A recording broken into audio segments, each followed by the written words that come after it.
Oh,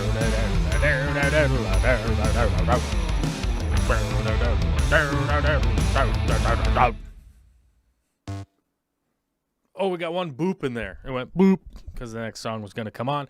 What's up, everybody? How's it going? It's Monday. How you doing? How are you doing?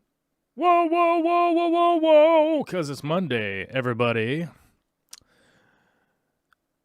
Outside, it's partly sunny, 65 degrees. Watch out for traffic on the 405. Welcome to the radio show with video. How you doing today, guys? It's Monday, the 26th of April, 2021. And I have got some insane news for y'all to start out the show with.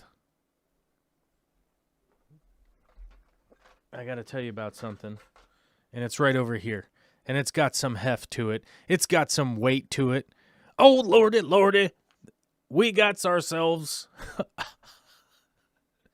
a ridiculous lens for pew-pewing and spew-pew, and you go pew-pew, right? And you go like this, and you go, oh, wait, hold on. We need a lens cap. You go like this.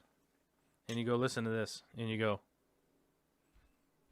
oh, I got to, I must change my battery. I think I left it on.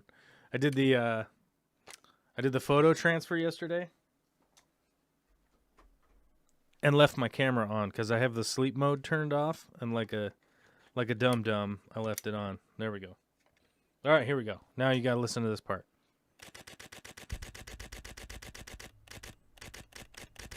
Can you guys even hear that? It's so much fun.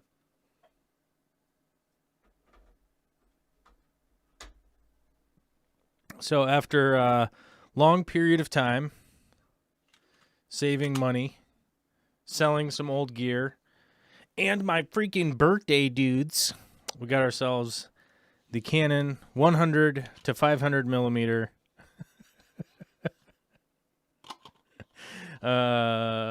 the new Canon 100 to 500 millimeter lens, and this thing replaces a whole bunch of crap that I don't have to carry with me anymore. Because look at that.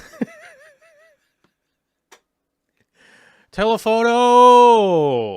You could get this stuff, and you could go pew pew pew pew pew pew pew pew pew pew pew. The stuff that's way over there, and you go pew, and then you go. Pow, pow, pow, pow, pow, pow, pow, pow, pow, pow, pow, pow, and you get the stuff that's right over here, and then you go, oh my god, I want a macro. Pow, pow, pow, pow, pow, pow, pow, pow. Yeah, you guys get it when I make pow, pow, pow, pow, pow, pow, pow noises. This thing is intense, and yesterday was the full, the first day where I actually got to go shoot with this lens, and it was chaotic, okay? It was chaos. It was chaos. Pure, unadulterated chaos, okay? We had to go, we went to the, where did we go? Point Defiance Zoo? That's like, I don't know. It's so much further from here than I think. I always think like, wow, that's like 5 minutes away. It's not 5 minutes away. It's like 25 minutes away from here. You got to get on a freeway and then another freeway, and then you get off the freeway and then you drive around. It's not bad, though. Don't complain. Don't complain that you have a world-class zoo in your backyard, my guy. Okay, I won't.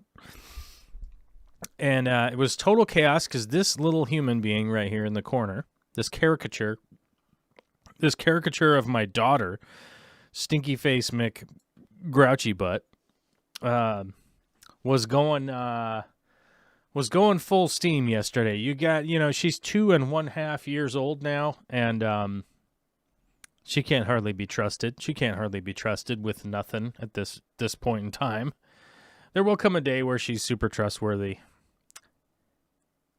Today's not that day because she's adept enough to completely get into trouble quickly and effectively in real powerful ways. What is going on with the stream here? What's this? What is this? What's with the... hold on a second. This thing is getting weird. It's doing weird stuff. I don't know why it's doing that. Okay, is that working? Okay, hold on. Okay, we're good. All right, I don't know. This thing was going weird. So sorry about that. So my daughter is adept enough to get into trouble at all points in time. She's grouchy. She's stubborn.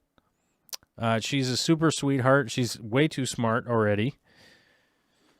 She's recognizing numbers. She recognizes letters. She can sing the alphabet, all that crap. And she's just a micro-human with a whole lot of attitude. And I get what people are talking about when they say the terrible twos. Because it's like, oh, there's my sweetheart baby. Oh, now she's mad. Oh, now she's crying because she's mad. Okay, what is happening? I don't know. I don't know, my dudes. So the zoo was like that. We managed to book a social distance spot, but I do have to admit they're at a lot of capacity at this point. There's a lot of people. There's a lot of lines. There's just a lot going on. We came in the late afternoon, which means most of the animals are probably getting a little pissed.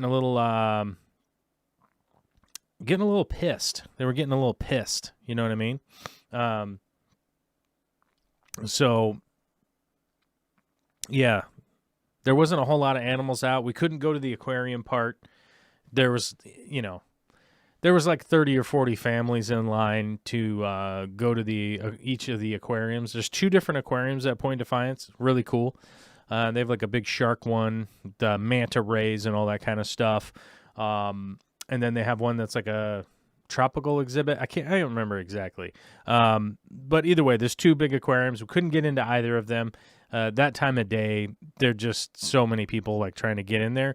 We'll probably have to try to go like early morning one of these days so that we can get in there and have some, take some pictures and stuff like that. And maybe Olivia will be,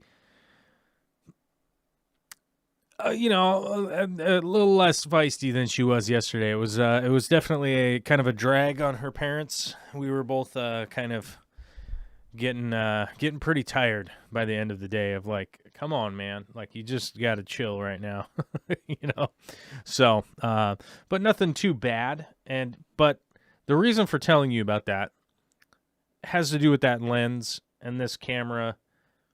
Even struggling to try and wrangle our 2-year-old, none of the animals really being out, not even going into the aquarium and stuff like that, I still got probably 8 really usable shots. And it's just kind of a testimonial to where technology is now, with no time to set up a tripod, with no time to really compose anything, with no time to actually sit and wait for a good shot. I still got some usable images, which is just, it's crazy. That's just crazy. And definitely very satisfied. Definitely very, very, very expensive. So I don't even know where I'm going to be able to take this lens realistically, because I'm not taking this lens to a convention. I'm not taking this lens to some convention in like New Jersey with all the stuff going on around there. Like, even I can't even really trust most of the people at the convention, let alone people would be like, "Oh, that's a white camera lens. I better steal it." Right? So I'm not really sure where I'm going to be taking this lens, honestly, but I think it's going to come in pretty clutch in some of the situations that I will actually take it out and utilize it. I'm definitely going to utilize it as much as possible. Jamie says to get a circular polarizer filter. I probably won't get a circular polarizer filter. I don't have much use for CP filters because I just don't. I work with background lighting and stuff like that, as opposed to dealing with CP filters. I just, yeah, I mean, I just don't. I really don't want to buy a $3,000 lens and then put a $80 filter over it. And Jamie says that lens is too long for indoors. No, it's 100 millimeters at the back end. I use 100 millimeter indoor all the time, constantly. Use your feet and your body. Move around. That is the best advice I can give you. But I use 100 millimeters indoor all the time. Like a good lens that I have for indoor stuff is a 70 to 300. It's kind of the range that will get the shot most of the time. But yeah.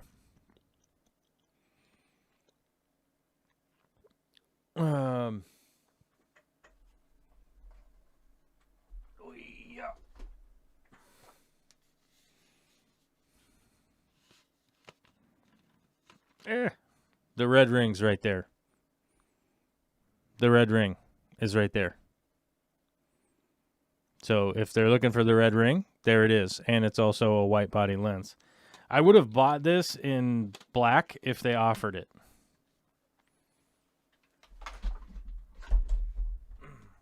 But they don't. But the reality is, like, even just at the zoo yesterday, I had like 4 or 5 people like, oh my God, that guy's going to get some awesome pictures because look at his lens. Like, it's literally like what people think. Like, the random people on the street, like, they just see that and they're like, oh my God, he's going to get the shots. It's like, it's no indicator of anybody's skill if they have something. But, if somebody's invested money into an expensive lens, generally speaking, they're going to do a fairly good job. But typically, like, I don't like to walk around with like hyper expensive lenses. The big reason for that is them getting damaged. It would be the biggest problem. In my circumstances, that's generally like what I'm kind of worried about is like having to replace them, not so much the theft issue, because I always keep my stuff with me. I don't ever set it down anywhere or anything like that, and so I'm not like super freaked out by that whole situation. But generally speaking, people will try to find an opportunity to break into something or grab a bag and run off or something like that. So, but you know how it is. But if I was to recommend some lenses, that 70 to 300, this one is actually like really affordable. I bought this used. This is a fairly old lens now. I forget what the aperture is on this. Of course, it doesn't even say. Hey.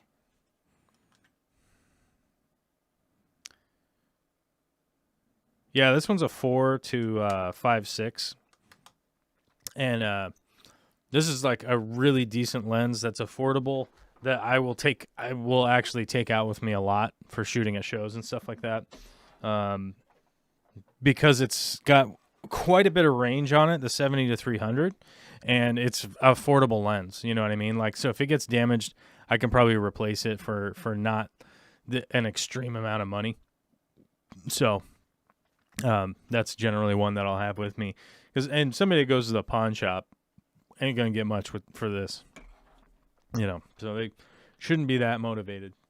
But, yeah, it's a weird day to be able to, like, go out and be confident in my position to take a lot of nature photography that I have been working on recently and be able to continue to expand that with a lens like this, that I can actually get that reach that I'd normally put myself in a precarious position to try and get that further reach, by using my legs and whatnot to move around and try and get places. And there's just, if you're out in the mountains and stuff like that, you're just generally not going to run into these perfect spots where you're able to get the greatest shots. You normally have to move around, and actually having 500 millimeters is a long reach. And even if I put an extender on this, the camera technology nowadays allows you to,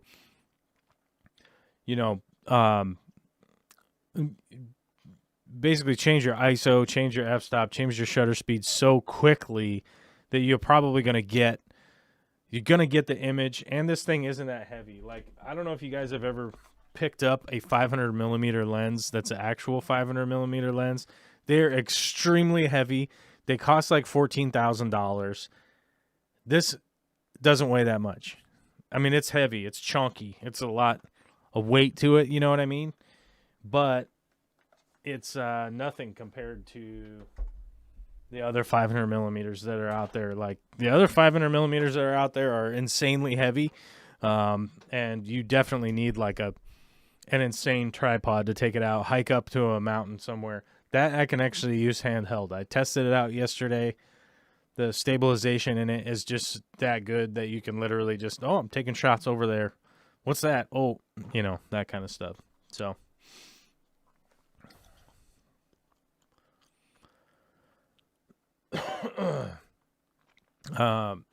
excuse me.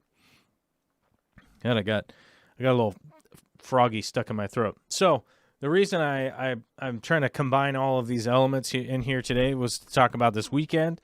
I was climbing up on a ladder on the top of some stairs, and I fell all the way down to the bottom, and I smashed my face, and you guys can't really see it. I kind of got it figured out. Like, I talked to the people on the Discord. I was like, there's going to be one of two things that are going to happen. I'm either going to have a huge black area on my face, or it's going to look like nothing happened. But this whole everything in here, this lower, what is it, the maxilla or whatever this is called? What's that lower bone called right here? Face bone. Let's look up face bones names. This thing right here, this part of your face. Wait, what the hell? What did I open? Yeah, the maxilla. That's right. Yeah.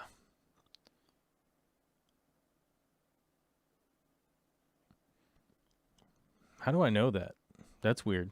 Anyhow, so the maxilla right here, this is like extremely bruised. I did not break my nose, which is great because then I wouldn't have to add that to the how many times I've broken my nose list. But my ankle is all jacked, and I wish I could show you guys the bruise on my hip butt. You know, where your leg meets your butt, but it's not really your hip, but it's not really your butt. You know, that sort of spatially unaware region of your lower body that just doesn't even know what it's doing. Yeah. I opened these stickers on Friday. I put one on here just to give a shout out to my boy Wolford Brimley and remind people that diabetes is real. Okay, and if you know somebody with diabetes and they might need some help and some support, right? Always do. Why not? Why not be a supporter of somebody with the beatus? I don't personally have it, but I also got some stickers with the Iceman on them. So the Iceman cometh. He's playing beach volleyball. Played by Val Kilmer. The 1985 film epic Top Gun. You know what I'm talking about? And then I also got some moist stickers that are much smaller than I had expected.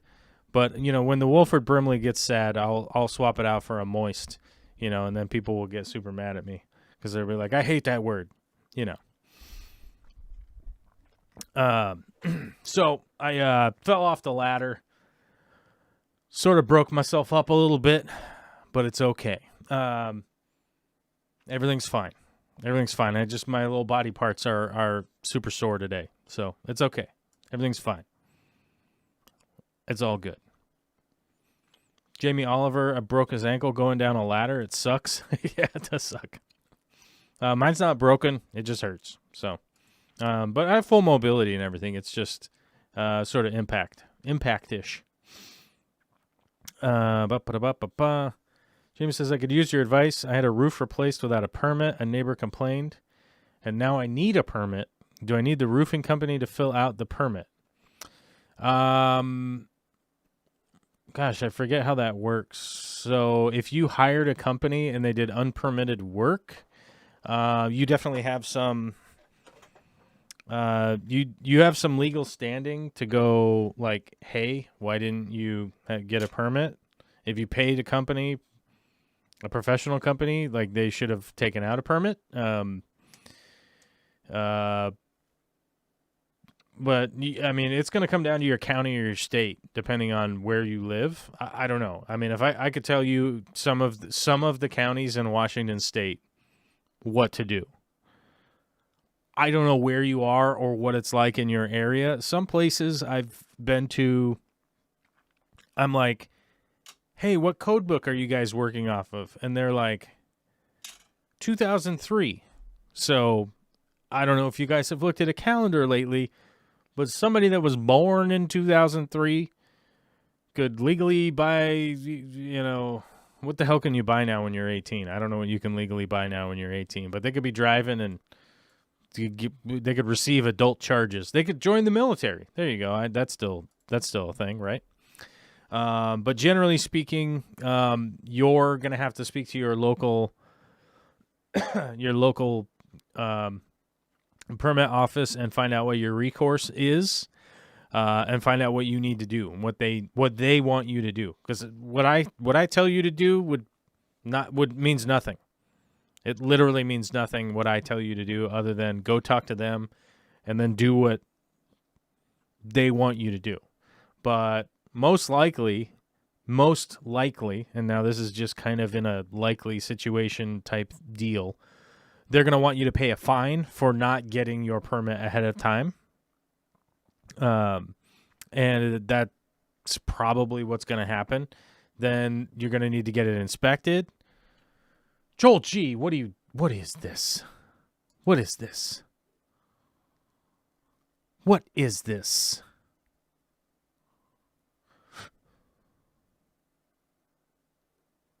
Oh my God.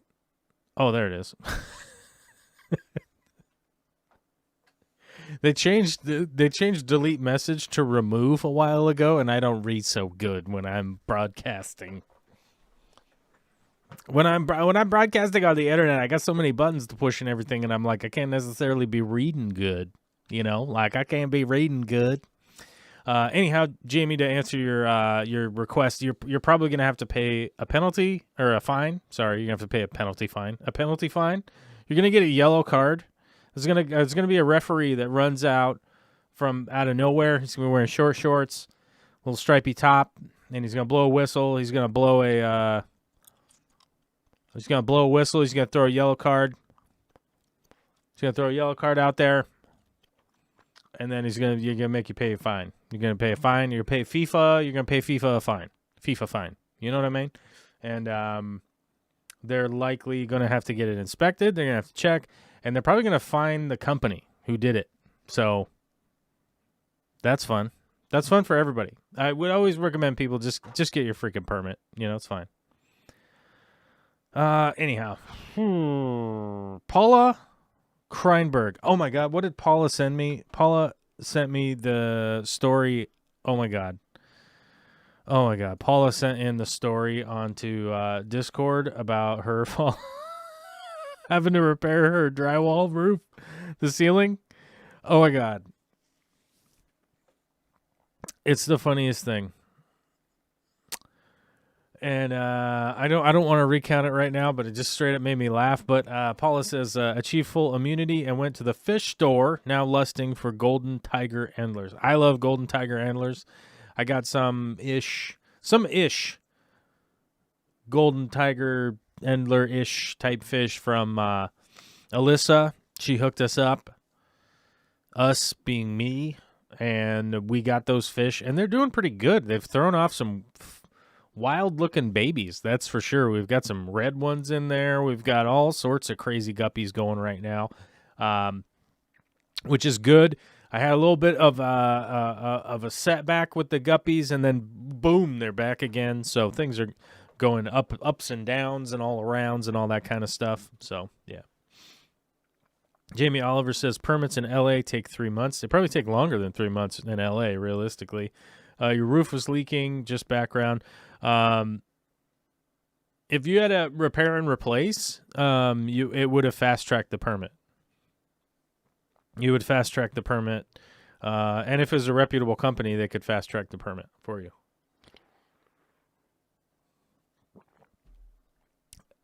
Yep. Yeah. But typically speaking, like in my area up here, I can't even remember if there's even roofing permits. Let me see. Let me see. I think it's like an ancillary permit.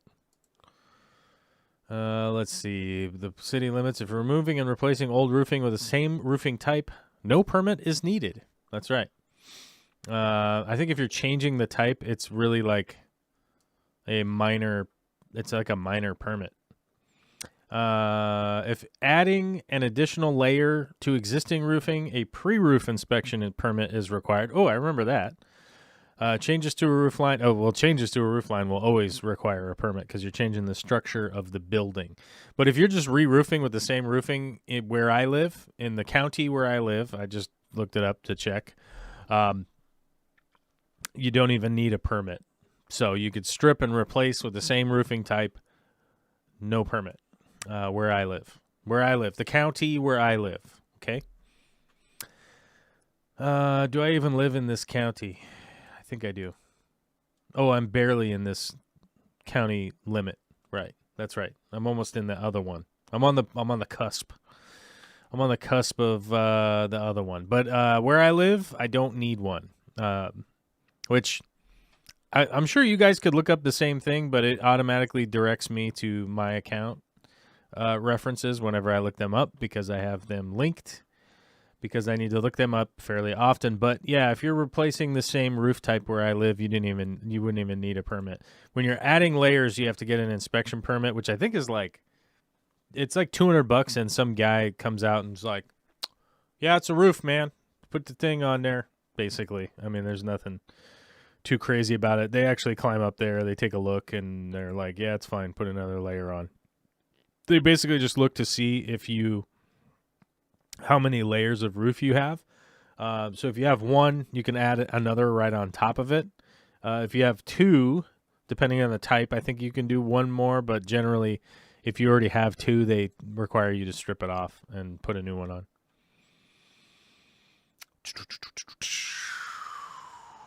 Aquarium Analytic is here saying, hi, what's up? How you doing?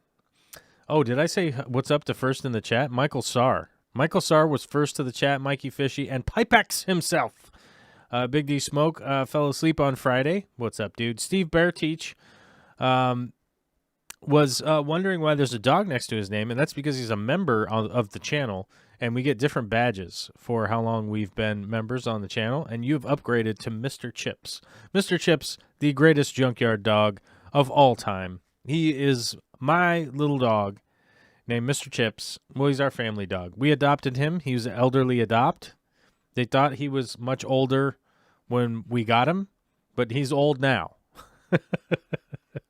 They thought he was older when we got him. They were like, he's like 14 or something.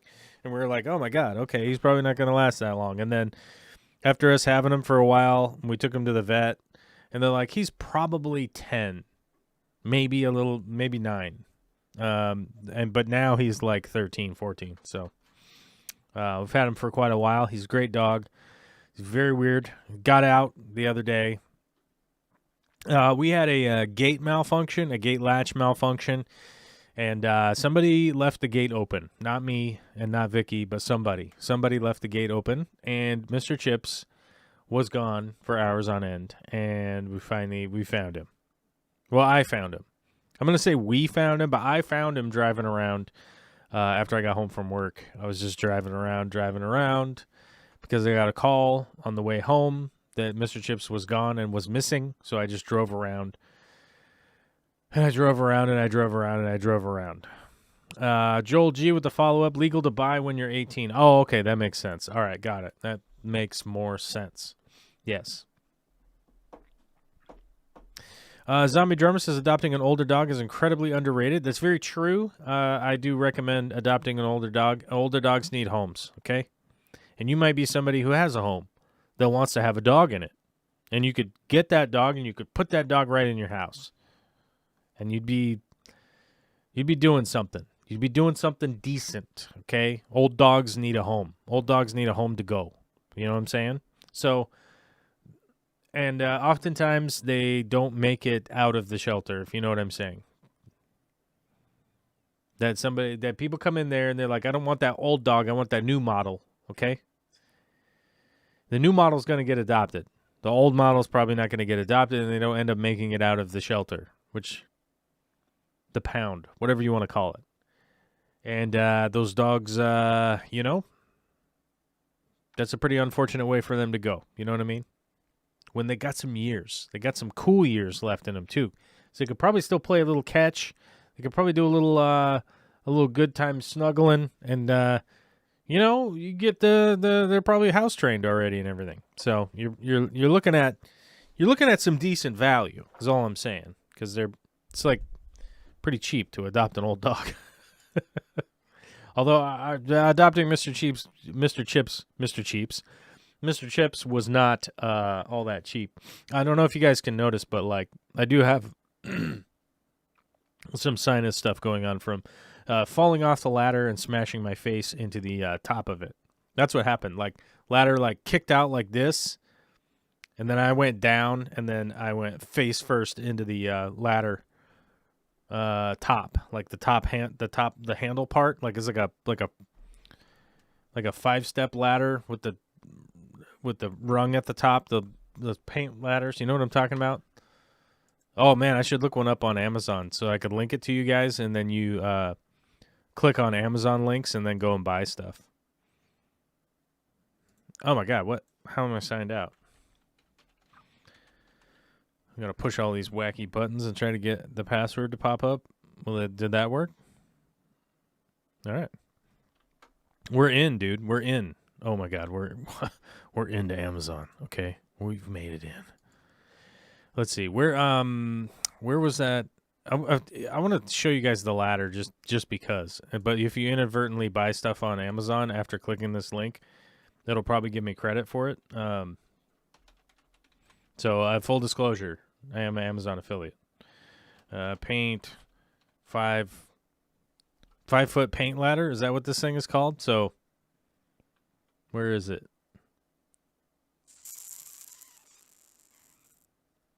It's like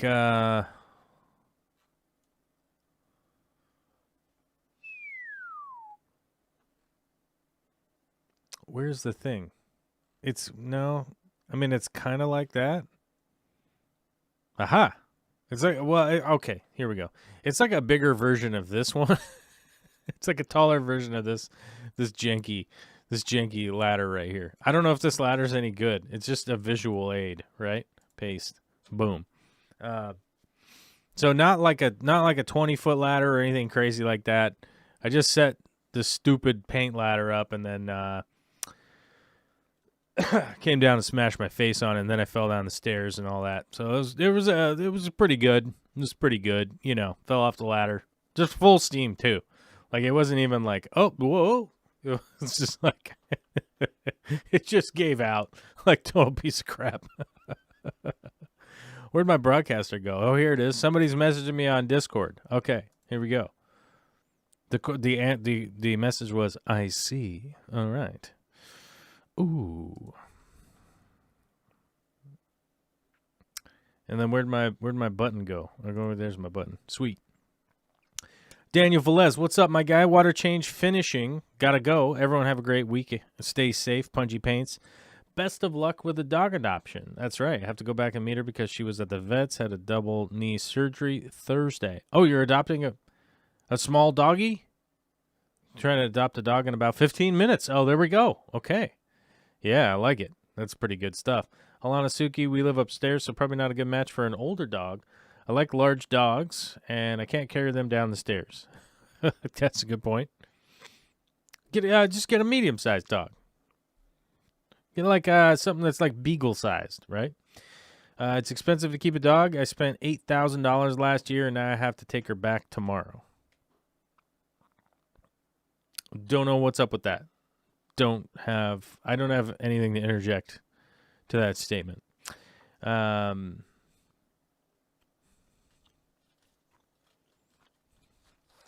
Oh, It says, I have a beagle, great dog for sure, very careful about the neck area, jumping up and down. They have nerve problems. That's most dogs, though. Yeah, for sure. Well-bred beagles are working dogs and have incredible amount of drive. Also, louder than most.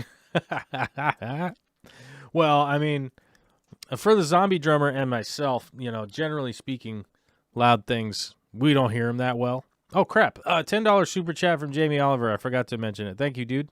Super supportive. I appreciate it. I always kind of remind people, like, if you're going to super chat, you could always just become a member. It might be more affordable. It gives you access to the Patreon. You get early access to our Minecraft server. You could post on Patreon. You could come to the Discord. Blah, blah, blah, blah, blah. You get a whole bunch of stuff. So, yeah.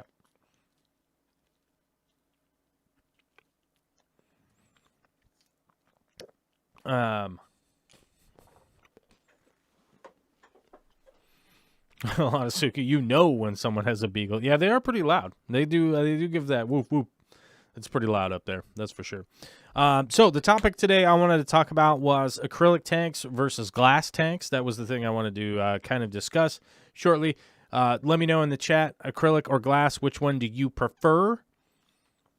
Say acrylic or glass right now, and then we'll go on.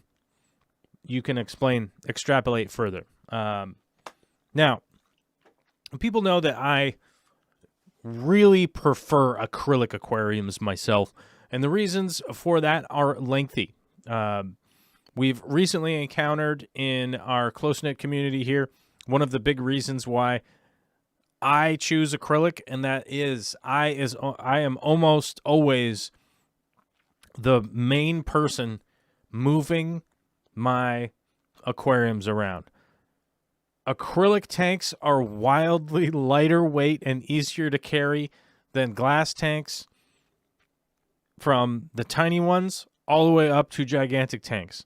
I have a 240-gallon aquarium that me and one other person can pick up and casually carry around with no problems.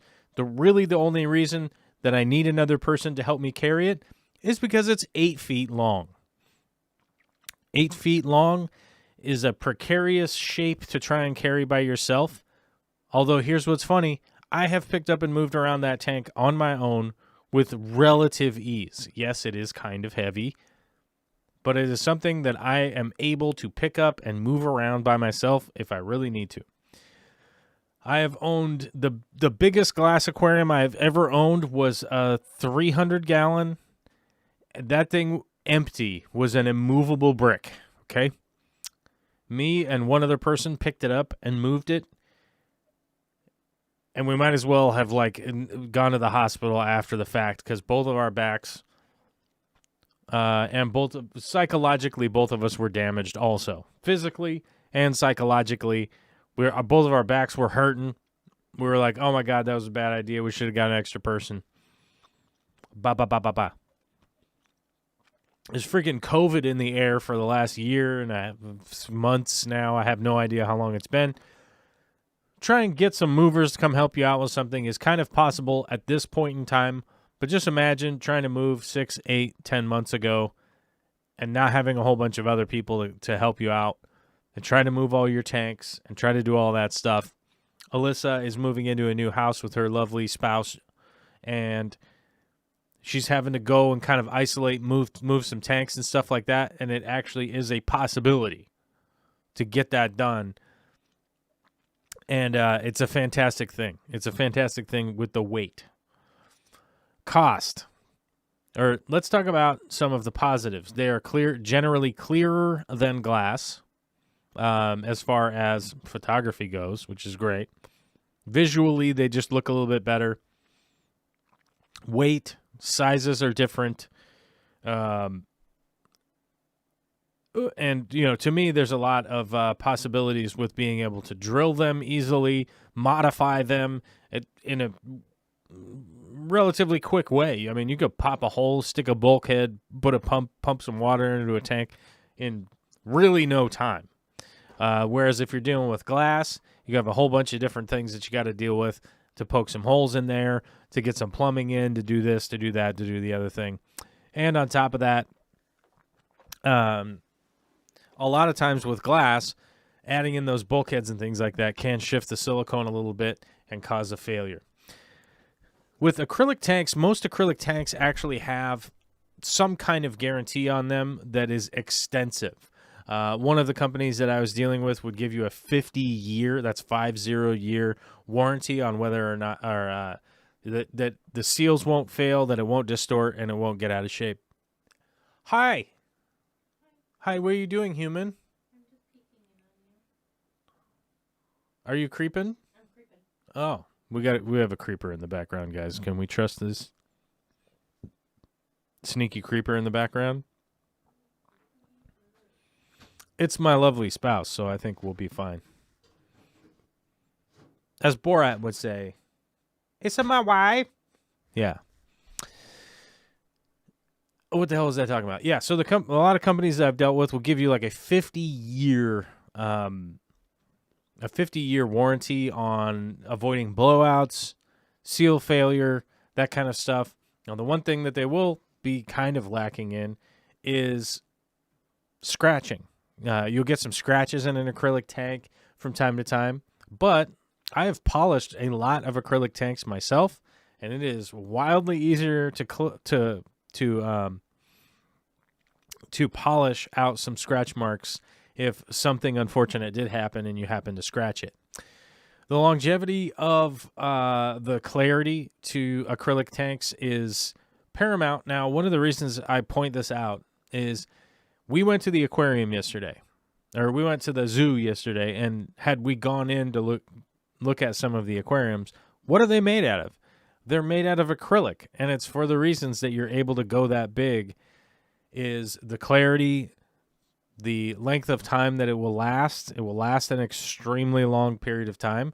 All the big aquariums invest in acrylic versus glass. Could they get 12-inch thick glass and put it up in there?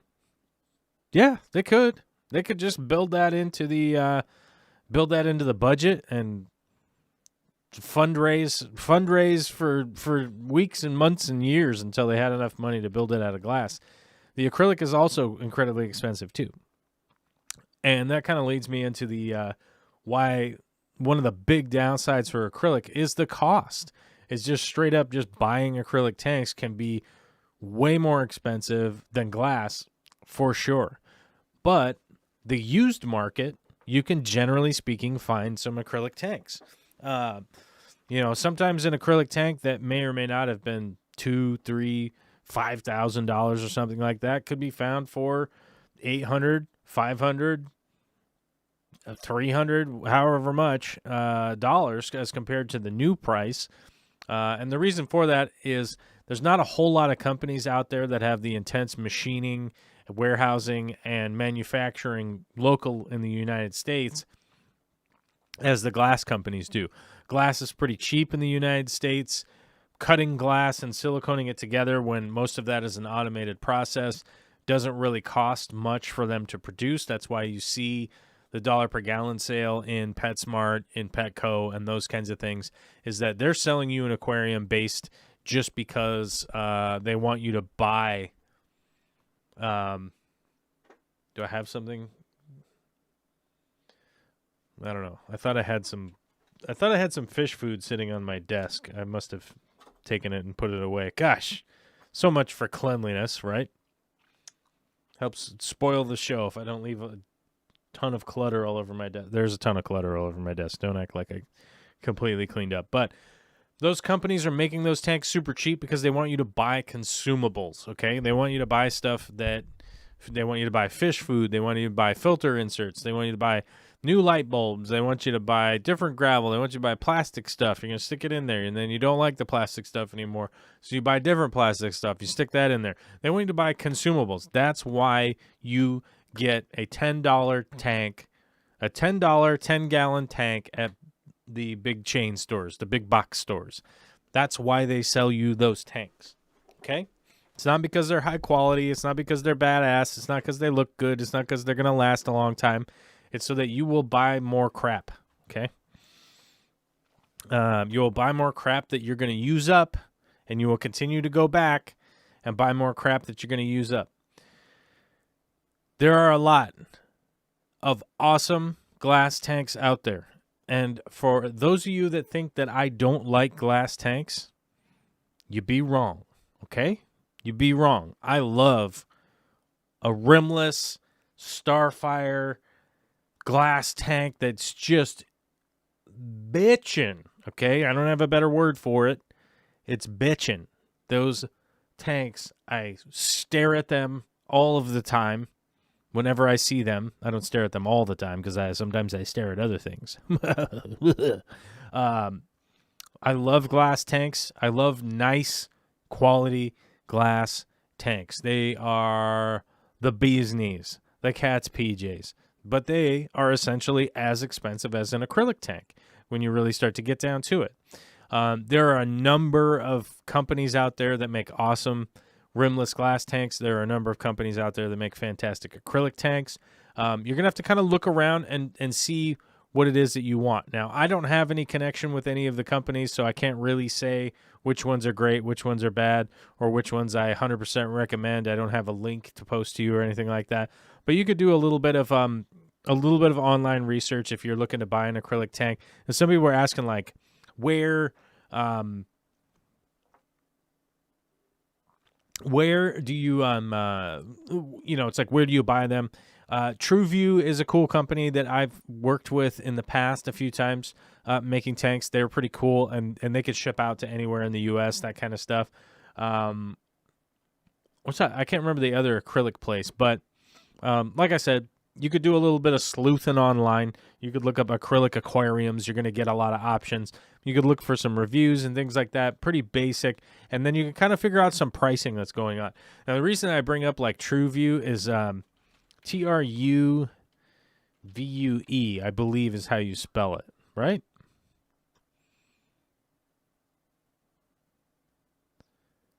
Yeah, this is them. This is them right here. TRUVUE, right?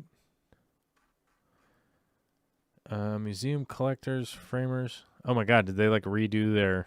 Oh no, this might not be...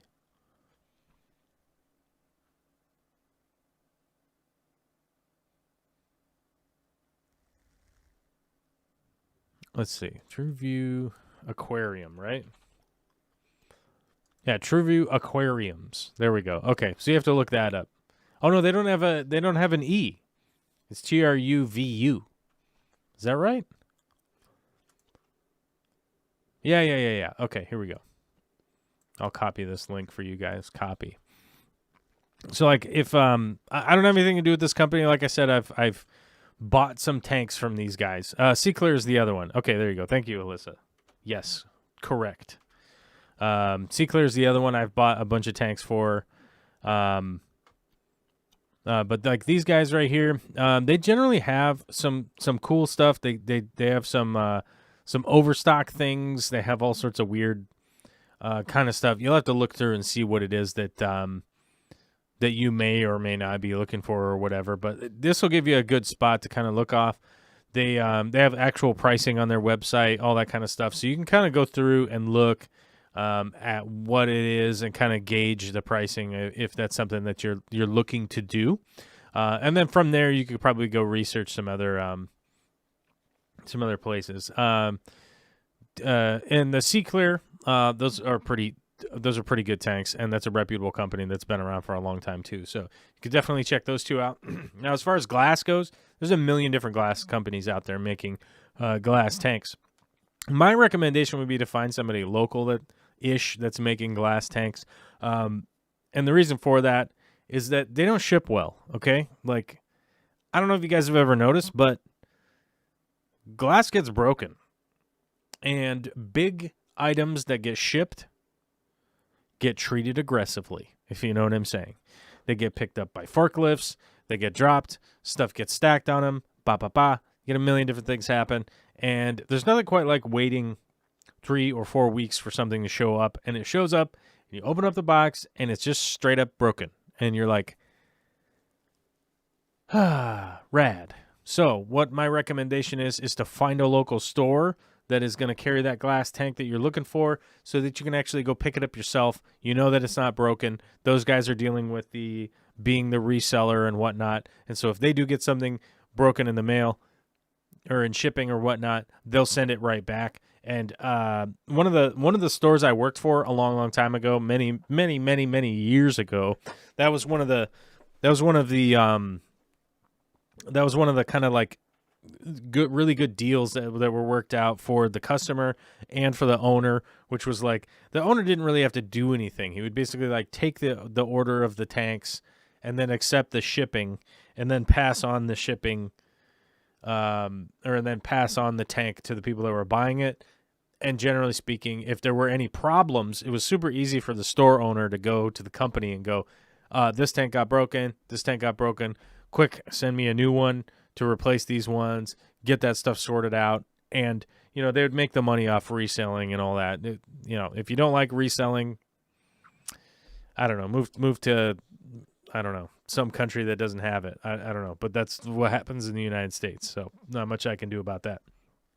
But, yeah, that's my recommendation there. Whereas the acrylic, you could generally find a good deal in a company that has some pretty good reviews. Order it up, have it shipped to your house with some relative assurance that it's probably going to show up in one piece and things are probably going to work out the way that you want them to.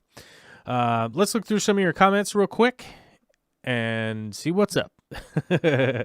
When you just tuned in after filling the longest form ever, and the live stream is about you. Well, Alyssa, you're part of my community, so yeah, sometimes I talk about what's going on and mention you. And you're a moderator, on our Minecraft server, and you're in the Discord. Yeah, so you know how it goes. And you were on the show a bunch of times. So what do you want me to do? Sometimes I talk about what's going on with Alyssa. I've got fish from you too, so I was talking about those also. Oh, yeah. Best thing about it is the custom welded stand. Got mine from the Fisherman's Wharf. It was a crab holding tank. Oh, that is dope. And also kind of makes sense. Yeah, man, when the Fisherman's Wharf gets all screwed up.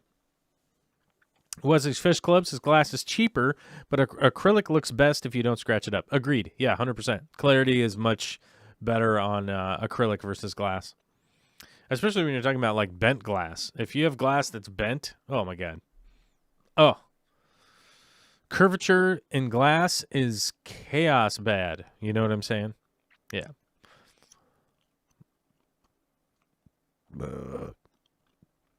Oh, Paula has a good point here. Acrylic for big, glass for small. Oh, well, that's the thing. Like, small acrylic tanks can be rimless, though. It's so hot right now. Okay, so glass. Acrylic. It looks like people are pretty much split 50-50 on the acrylic versus glass, realistically. I think the biggest thing that most people are pretty irritated by with acrylic is the cost. Like getting it a cost on a lot of acrylic tanks can be pretty high. But I would honestly, truly, take into consideration of the used market. I would definitely look into the used market if you're going to be buying an acrylic aquarium. You could definitely find a really good deal. Did I lose my phone? The doorbell's ringing and I sneezed. Oh my God, this whole thing's coming to, it's going crazy. It's going kookaloo. I got texts. Somebody's at the door. Who's at the door? FedEx man. Okay, it's fine. Oh. Vicky's already out there getting it, whatever it is. I don't know what it is. It's not for me. So Rumbus says, oh, Rumbus, what's up, my dude? It says basically no acrylic tanks in Sweden. That makes sense.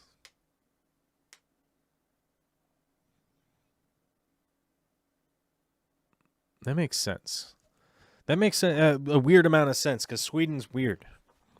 Although I might move to Sweden. Who knows? You never really know. We might pick up our family and just move to Sweden. Who knows?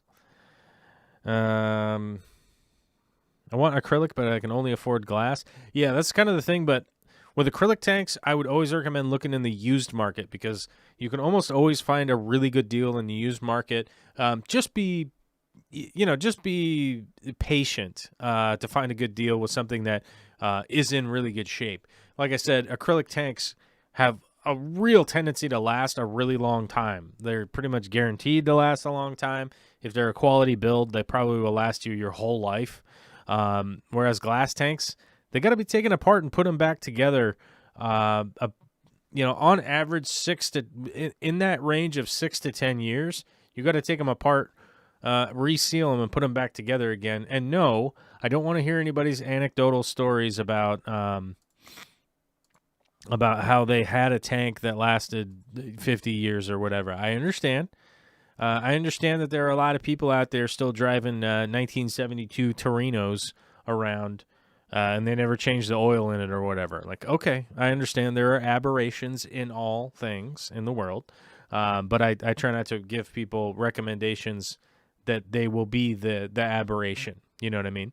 So I try to remind that to people on a pretty regular basis, that a glass tank should be taken apart, resealed, put back together, which is kind of a problem as far as I'm concerned if you have your tank still running, because you have to take all the stuff out of them, put them somewhere else. It's going to be a week because you need to allow the silicone to cure for a week long, generally a week. Sometimes 5 days is enough, but really depends on your temperature and humidity and blah, blah, blah, a whole bunch of goofy stuff that doesn't matter right now.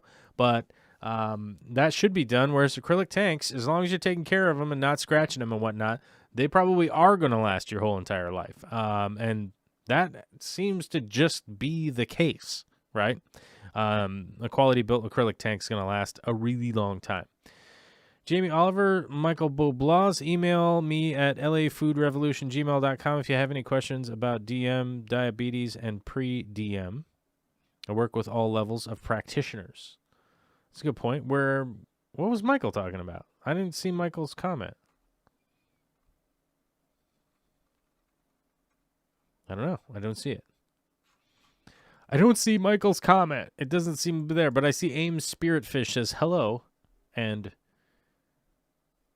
meow, meow, meow, meow, meow, meow, meow, meow, meow, meow, meow, meow, meow. Copyright strike. Big D Smoke actually did fall asleep. I gave him a shout out earlier, and then he just been asleep this whole time, so I didn't even get to talk to him.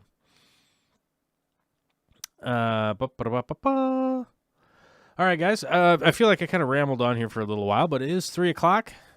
That's going to be the end of the Ding Dang Show for today. Bye-bye.